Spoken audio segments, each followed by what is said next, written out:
Hello, welcome, good afternoon everyone. I am going to be speaking about egg quality and how to improve it with Isabelle Obert, who is the nutritional consultant at the Zita West Clinic in London.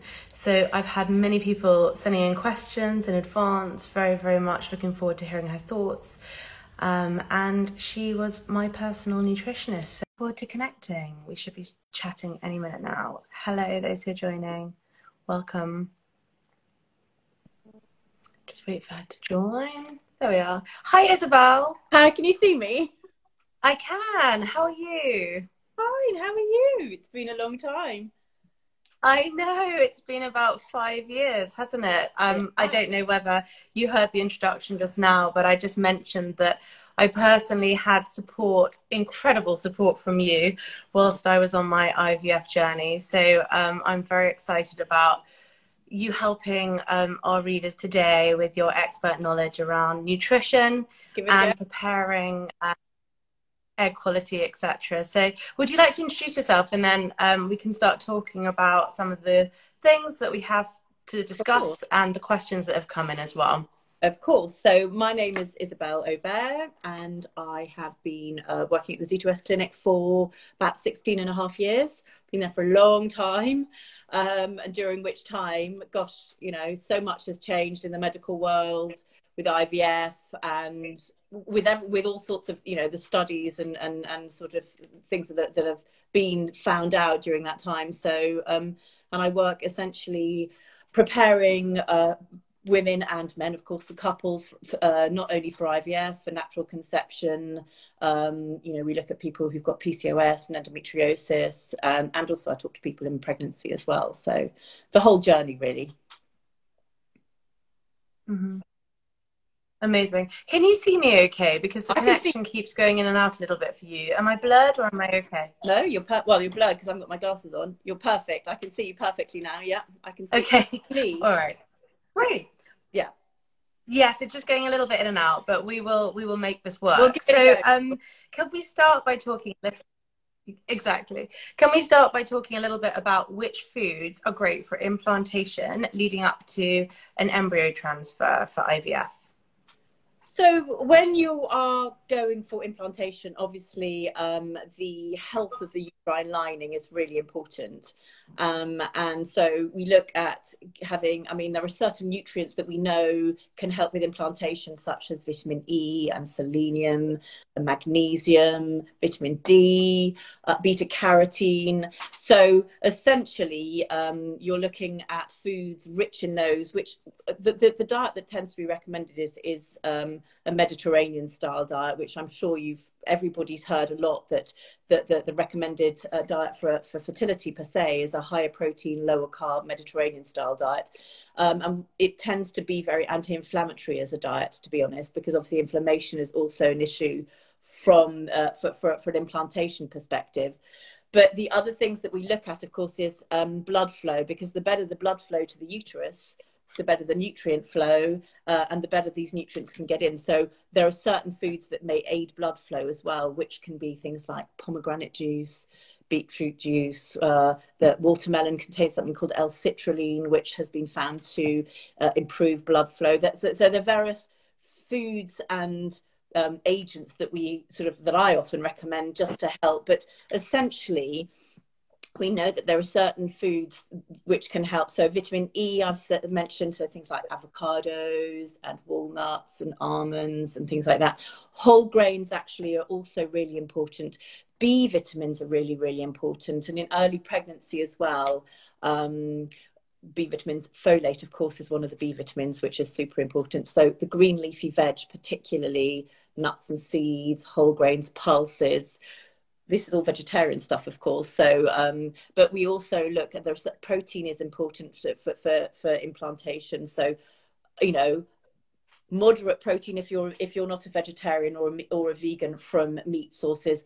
Fish is also really useful because omega-3 can help with uterine blood flow, and it can also help with implantation. I talk a lot about magnesium, because I think magnesium is really important and often overlooked and can be very lacking in a general Western diet. And magnesium is the nutrient that is pretty much the most quickly used up when you're stressed. And guess what? Everybody's really stressed around IVF. So that is so magnesium-rich foods include things like again, nuts and seeds, almonds particularly, if you like, whole grains, pulses. Again, we're back to the green leafy vegetables as well. You can't get away from the green leafy vegetable, but there isn't any magic. There isn't a magic sort of bullet, if you like. So because I often do get people going, should I be eating pineapple in order to, have implantation? Should I be doing this? There isn't anything specific. I think it puts too much stress on. I think really eating foods you like, we can always find foods that we like. Just because we don't like spinach doesn't mean we can't. Oh my God, she said green leafy, I don't like this. We'll always find something. And I think that it's important for women to realize there isn't actually a specific food you have to eat. Generally, a combination is really, really important. Absolutely, 100%. And I remember when I came to see you, I think you gave me recipe ideas as well about how I could incorporate those foods into my diet if they weren't perhaps ones that I would normally go for.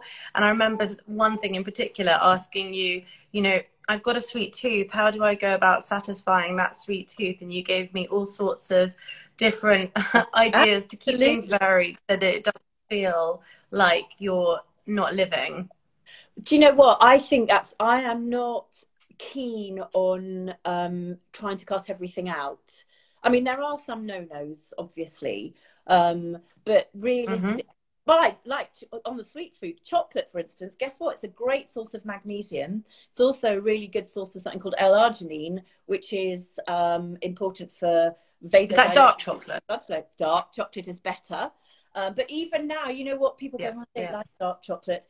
Lindt actually does a 65% milk chocolate now. I mean, that's got to be better than, some of the less healthy chocolates that there are out there. Do you know what I mean? I think that there is always something. You have to have a bit of joy. You do. And I remember you saying to me, why not have Brazil nuts covered in dark chocolate? Yeah. Well, Brazil nuts are rich in magnesium. Not magnesium, sorry, selenium. They do have some magnesium as well, of course. So selenium is very important for implantation. And exactly that. A lot of people will go, oh God, well, I want to have something sweet. Well, if you put the two together, then you've got the best of both worlds, And I'll often talk about having something with dark chocolate with some nuts in, for instance. I think there is always a compromise. I think, and it sounds, it sounds easy for me to say one can overcomplicate matters. But actually, sometimes you can. Sometimes you can actually make this about being okay, actually, enjoying what you're eating, but not making it too hard. And I think sometimes you read too much as well. You read so much, you can't do this, and you can do that, and you need to do that. And which bogs people down, I think. Just having some clearer but simpler advice can often be really important, I think. And am I right in thinking that when patients come to Zita West Clinic and embark on, say, a cycle of IVF, they come and see you as part of that because nutrition is such a big part of the process? It is. So anybody who comes and has IVF at Zita West, part of their IVF package, if you like, includes a couples nutrition session, and we encourage the couples to come because obviously it's not all about the woman. Even if on paper the sperm looks fine, on paper is very different to what it's like inside, and so there's always stuff that can be done. But we think it's so important, and the doctors, I think, honestly, it took a little bit of time to maybe sort of encourage the doctors to encourage them to recommend nutrition. But now everybody, because I think they see that there is so much benefit from, because in the end, the medication can only do so much. From an IVF perspective, if you think it's the medication's job to stimulate the ovaries, to mature the eggs, etc. Whilst that is happening, it's your job to feed them. It's like fertilizing a crop. You're the one who holds, the nutrients for that. And so if you are going to invest financially, of course, but emotionally and physically, and something so enormous, you may as well give it, you know, give it as a good a shot as you can, which does not mean, because I know a lot of people come worrying that they're going to be told that they can't, you know, their whole way of living has to be changed and turned upside down, and they're concerned about how they're going to deal with this. I don't think you can do that. It's all about compromise. We always find, well, I hope you found this, that you always found a way that you can actually deal with it without going mad. Mm-hmm. So what I loved about you helping me was the fact that you were just so supportive in, you know, suggesting how I incorporate things in my diet, and also what brands to try, what supplementation to have, when to have it. I was so anxious, as I'm sure you'll remember, but just, you know, worrying that I was taking too much of something or too little of something, and when was the right time, and that sort of thing. So do you see that a lot in patients who come to you?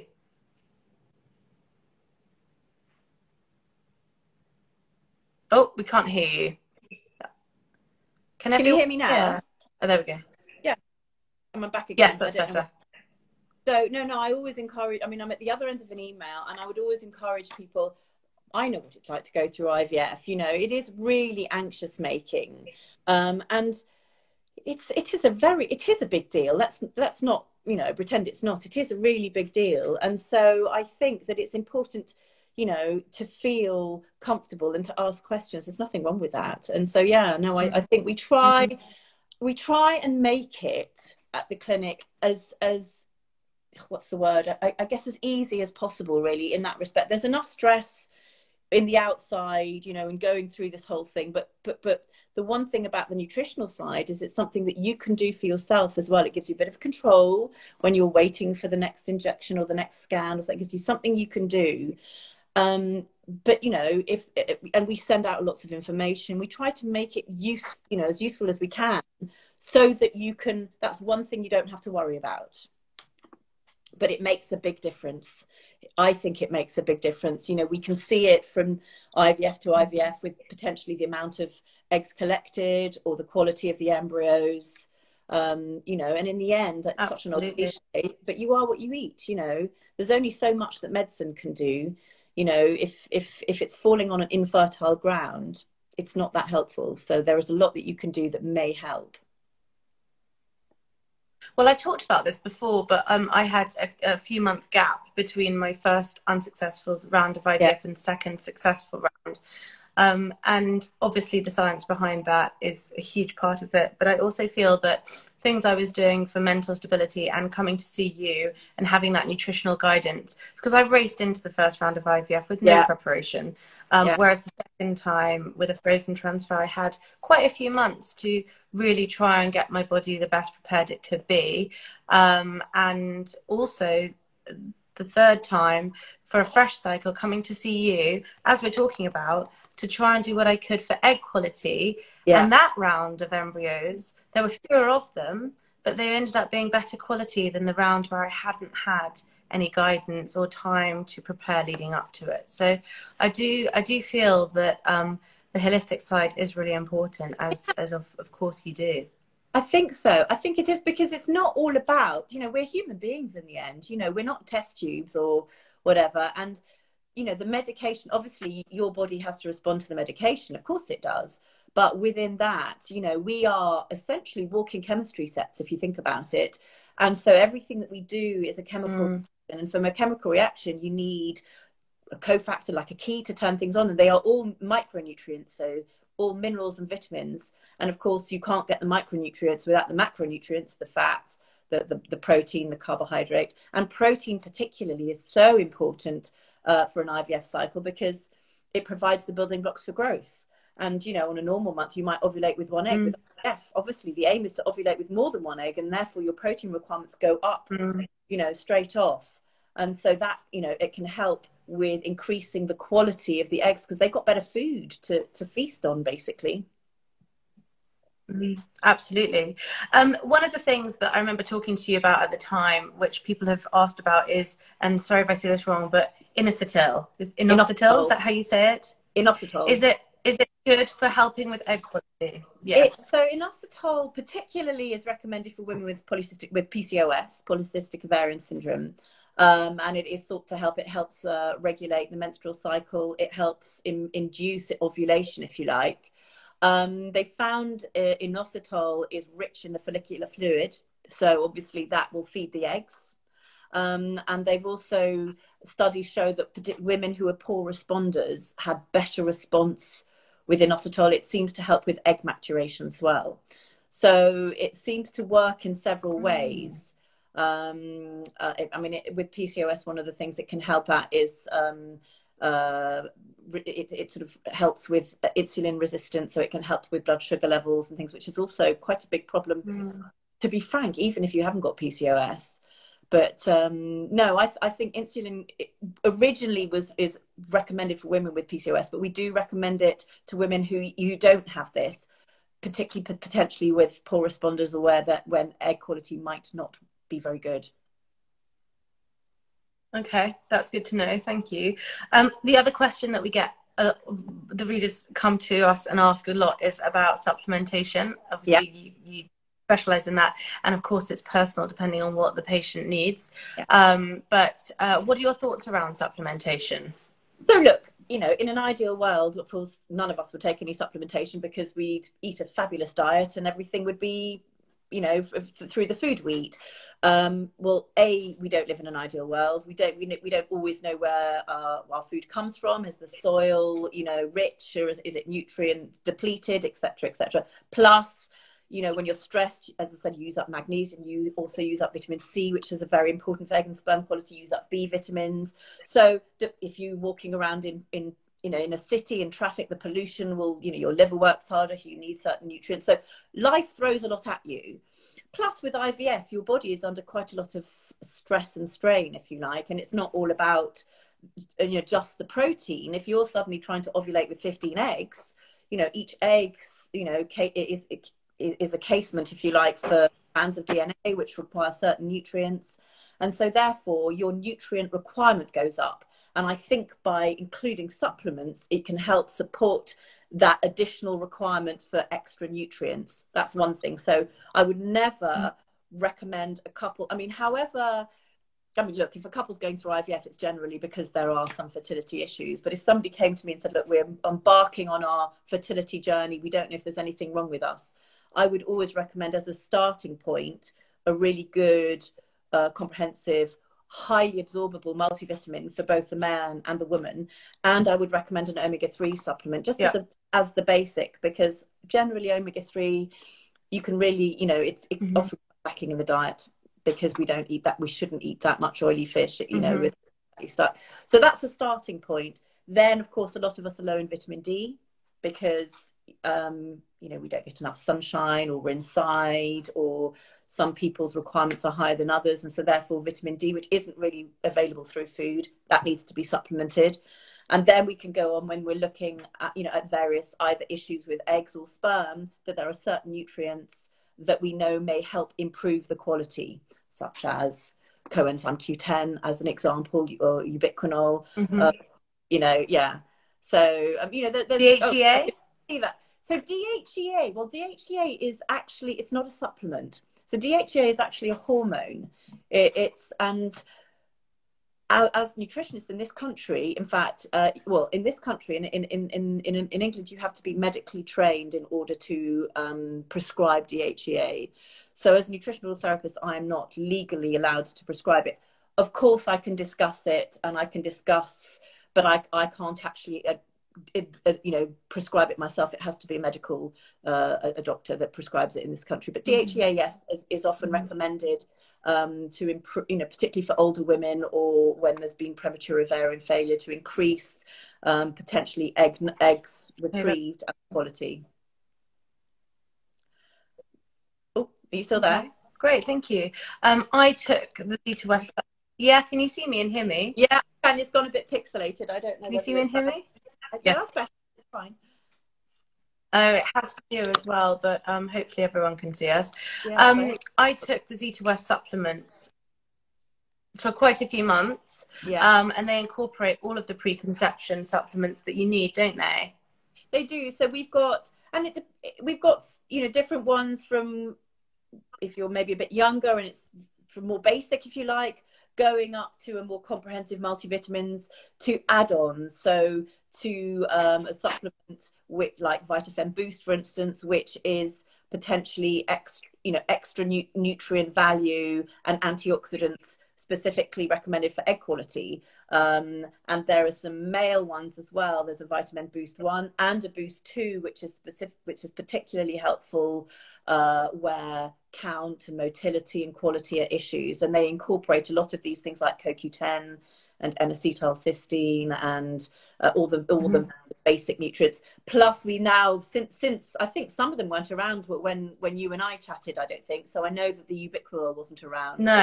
And so Ubiquinone, the active form of CoQ10, works in two ways. It's thought to work as a potent antioxidant and as a sort of cell regenerator, if you like, but it's an energy giver as well. And of course, so the egg is the largest cell in the female body. So in order to mature an egg, you need a certain amount of energy. Well, guess what? With IVF, one egg, 15 eggs maybe, or 10, or 17. So your energy production requirements are much, much higher.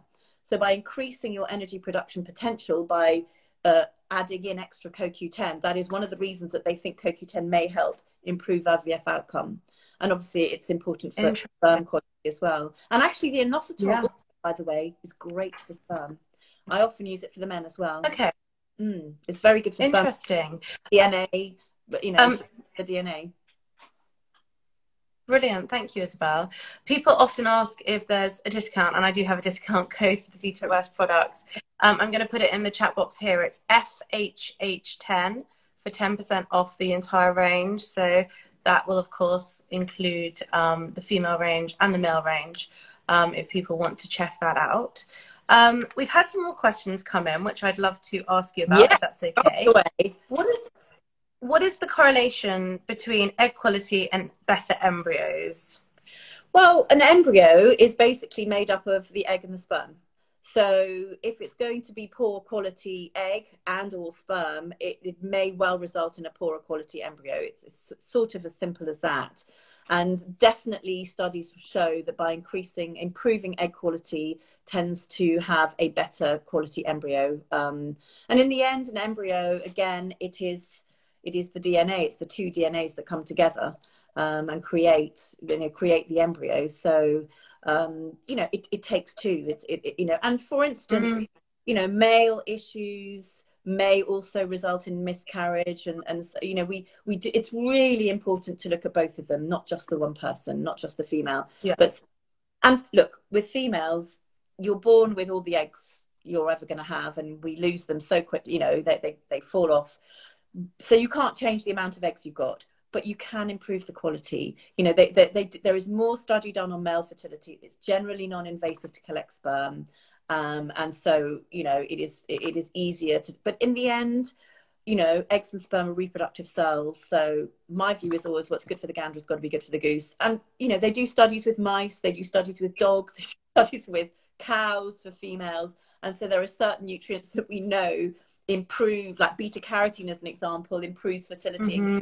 Antioxidants improves fertility in mice. There are various things. We have to correlate those to human females as well. So although it would be ethical to be pulling eggs out of a woman left, right and centre to be seeing if X, Y or Z helps with egg quality, I think we can be pretty sure with some of the studies that are done out there of things that can improve egg quality, to be honest. Great, thank you. Well, that's reassuring to hear. And for people who are sitting on the fence thinking, do I really need to see a nutritionist when I'm trying to conceive naturally, or before treatment or during treatment, what would your advice be?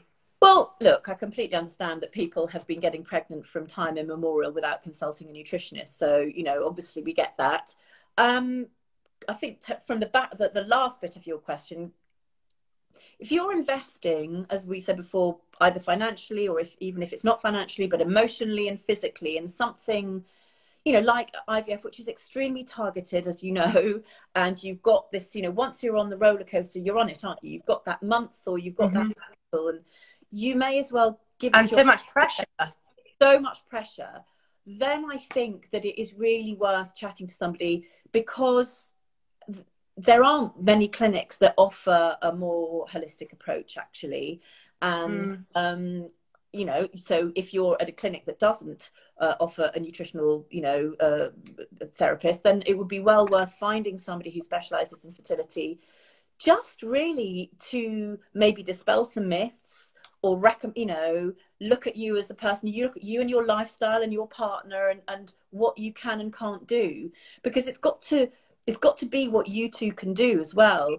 One size doesn't fit all. And I think, again, going back to the trying to make it doable for you, if it's not, you won't do it with all the will in the world. And I was a nutritionist years ago, not to do with fertility, because, you know, and I was a nutritionist, and I honestly, I didn't do anything they told me. I put the report in a drawer because it was too complicated and I couldn't do it.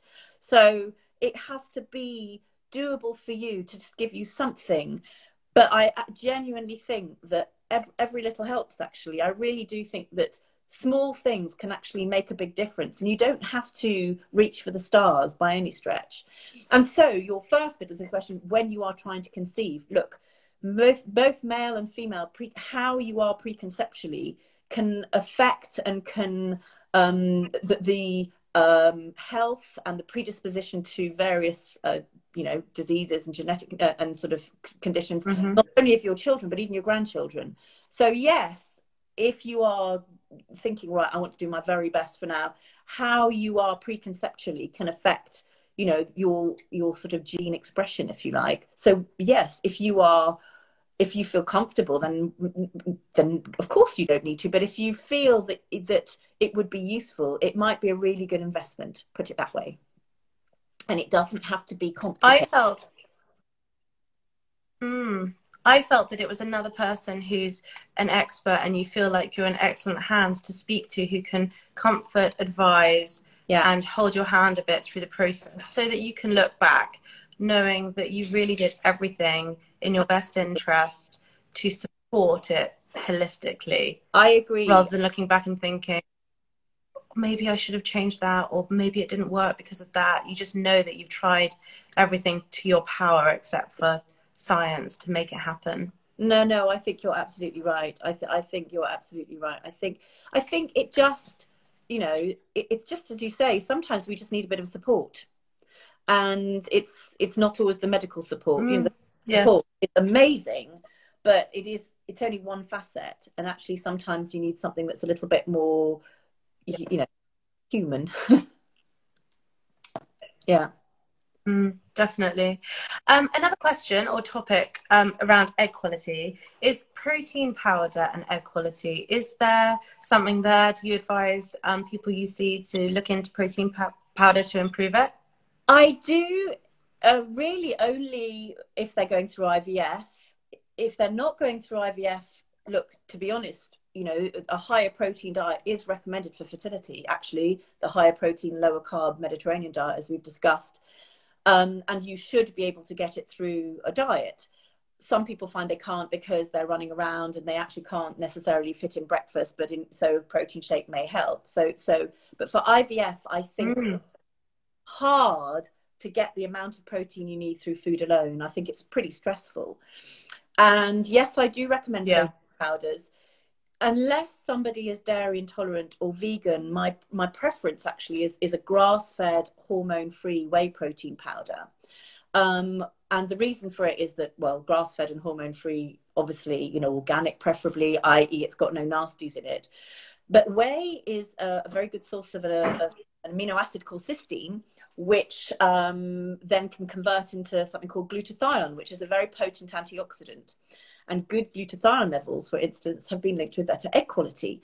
And whey protein has been proven to increase plasma glutathione, you know, in the blood. So in that respect, it might help with egg quality. Now, I understand, obviously, there are some people who can't tolerate whey, in which case there are many vegan options out there. I don't love pea protein powders, I'll be honest with you, which is mostly the vegan ones out there.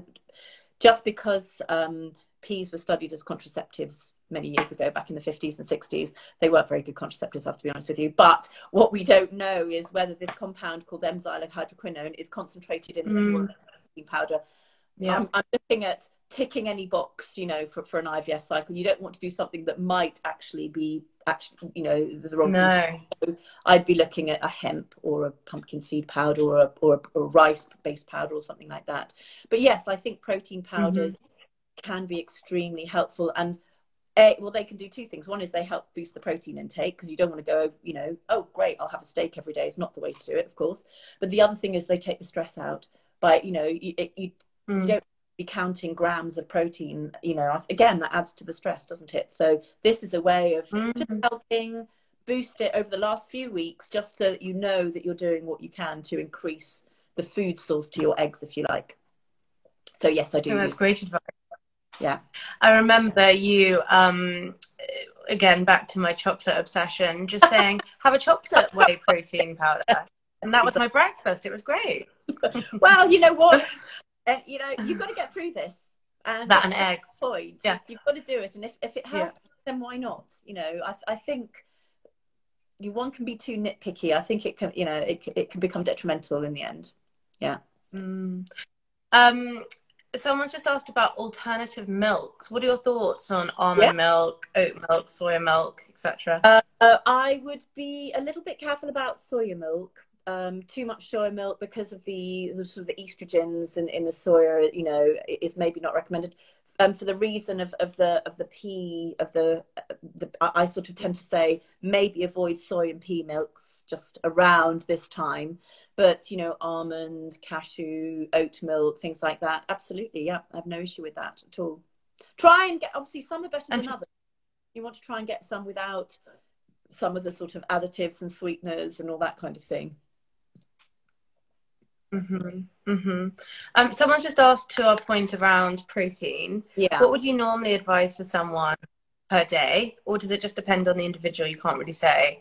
I tend to say no. Well, again, and of course it depends, you know, how tall you are, how active you are. I mean, there's all that within it. But I think as a general rule, during an IVF cycle, we would tend to say between 70 and 100 grams of protein a day. So obviously if you've got a high follicle count, then you want to have more. If you maybe not, you know, I would say a minimum of 70 grams of protein a day during your IVF cycle, preferably higher, if I'm honest. But again, some people really struggle with it. You don't want to make it something that is this, you know, they wake up during the day and, oh God, how am I going to do this? It adds this whole layer of stress. So I think it's giving you a ballpark, if you like. It's not an exact science, not by any stretch. That's really good advice. Thank you, Isabelle. Someone else messaged in this morning asking for specific recommendations for improving egg quality for those who are perimenopause. Okay, so obviously, I mean, from a dietary perspective, one of the most important things you can do is increasing your antioxidant intake. So as I don't know, when she says perimenopause, I'm assuming, you know, she's sort of, you know, slightly older rather going than younger and being premature ovarian failure. She said she's 37. Okay, so 37. You know, as we get older, our egg quality does diminish. You know, there is a higher risk of chromosomal abnormality. So we want to look at increasing the, rejuvenating, if you like, the DNA. So as an example, from a sperm perspective, watercress can reverse DNA damage in sperm. Well, if it does it in sperm, it's got to do it in the eggs, hasn't it? So from a food perspective, it's increasing your antioxidant intake. There are some supplements that I do often recommend for women who are potentially perimenopausal or a bit older, over and above what we've just discussed. You know, there are sort of, I mean, I would potentially increase, maybe have a higher intake of CoQ10, for instance.